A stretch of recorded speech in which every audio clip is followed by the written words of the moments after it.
Hi, today we're going to speak about the famous tzaddik, Reb Shayale Keristirer.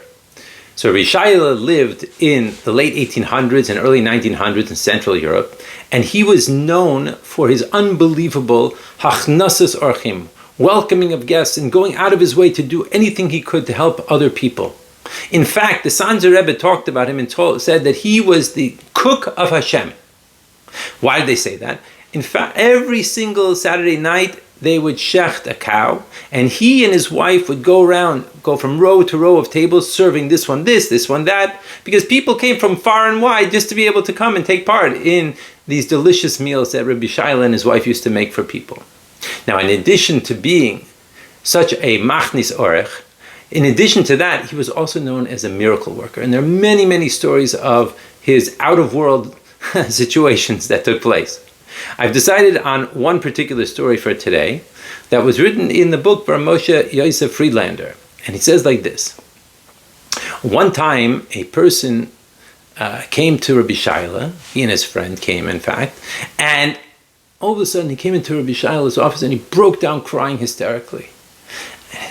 What's going on? What's happening here? He said, "You don't understand. I've been framed by a bunch of anti-Semites. They're out to get me. There's not a drop of truth in what they're saying, but yet the way the case is working out, I look like I'm doomed. And my sentence, the sentence that they have in store for me, it's terrible. Isn't there anything you could do? Can you help me, Rebbe? Can you give me a bracha?" So Reb Shayale looked at him, he smiled, and he said, "Yes, God willing, it'll be all good. And in the merit of being here, that it should be dark by them. It should be dark by them." It's like a very unusual comment, but they realized the meeting was over. So he and his friend walked out. What does it mean? It should be dark by them? Okay, well, what are they going to do? They'll wait and find out. Anyway, they took a train back to their hometown, and when they got to their hometown, it was so late at night, there were no taxis or anything for them to take them home, so they decided to walk. So as they were walking to the main part of the town, they see a non-Jew just walking around in the middle of the road, and they're wondering, what's going on here? He seems to be looking for something. He walks over to them. "Do either of you know anything about electricity?" So he says, "I know a little bit." He says, please come help me. You can never believe what happened. I'm making this party for all these distinguished people, and all of a sudden, the lights just went out completely. I have no idea what's going on over here, and it's totally dark by us." Like a light bulb went off in their minds. Oh.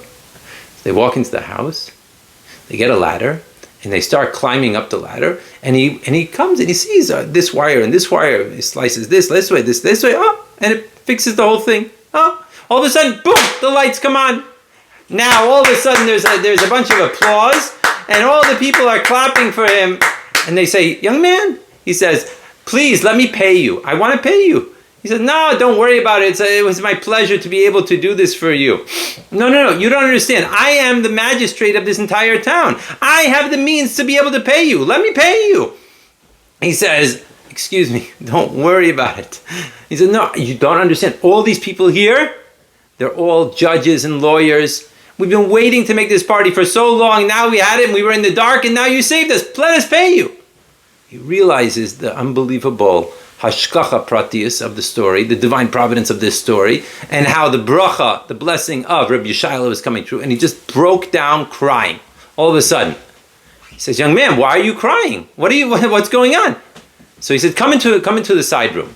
So he goes into the side room, and he starts to explain to him all about the court case that was going on, and how he had been framed. He said, "Young man, right now I'm in the middle of a party, but I want to hear every single detail. Please come to my offices tomorrow." He meets with him the next day, and he goes to his offices, and he tells him everything.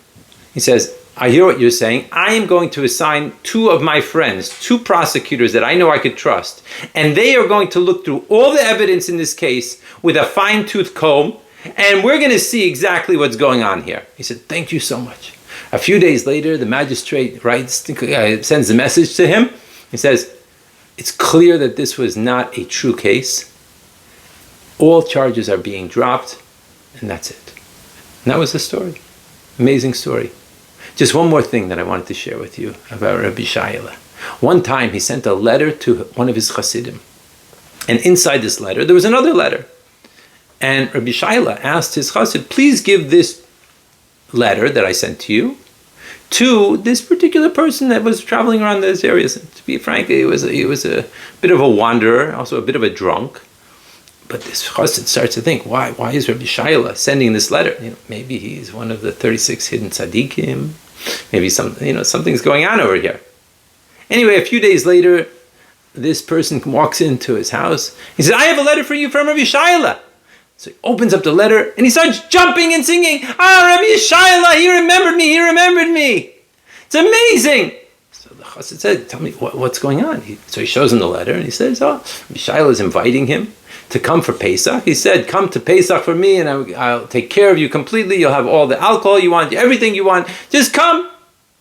So now he was sure that this person must be a hidden tzaddik, and that's what's going on here. It's so exciting. He got to meet a hidden tzaddik. Anyway, the next time the chassid was by Rabbi Shayale, he said, that person that you sent me the letter for, can you tell me the truth? He's one of the hidden tzaddikim. Rabbi Shayale started laughing. He's exactly what he appears to be. I was concerned.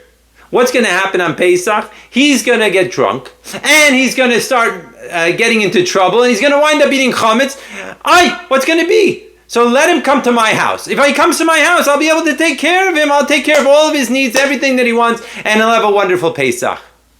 And that's the story. I wish you all a very wonderful Shabbos.